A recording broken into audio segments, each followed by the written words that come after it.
भारत आज के समय में डिफेंस के क्षेत्र में इतना आगे निकल रहा है जो कई देशों के लिए चिंता का विषय बना हुआ है। जहां भारत पहले अपनी डिफेंस रिक्वायरमेंट्स के लिए रशिया, इजराइल, फ्रांस और अमेरिका जैसे देशों पर निर्भर था, लेकिन अब भारत ने आत्मनिर्भरता की दिशा में एक बड़ा कदम बढ़ाया है।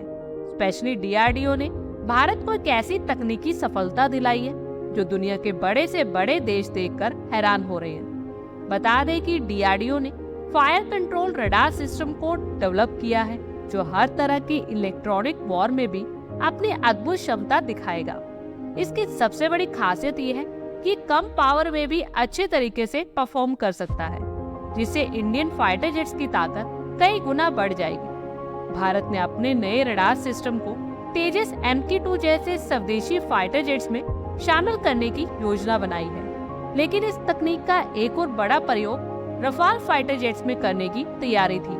हालांकि भारत ने जब अपने रफाल फाइटर जेट्स में एक गैलेनियम नाइट्रेट बेस्ड रडार सिस्टम लगाने का ऑफर दिया तो फ्रांस ने मानने से मना कर दिया।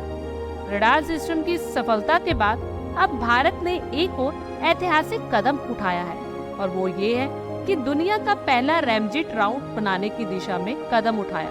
और ये न सिर्फ भारत की सैन्य क्षमता को बढ़ाएगा बल्कि चीन जैसे देश को मानने पर मजबूर कर देगा कि अब भारत डिफेंस के मामले में किसी से पीछे नहीं है। ये राउंड्स गोला बारूद की तुलना में ज्यादा पावरफुल और एक्यूरेसी के साथ अपने टारगेट को हिट कर सकता है।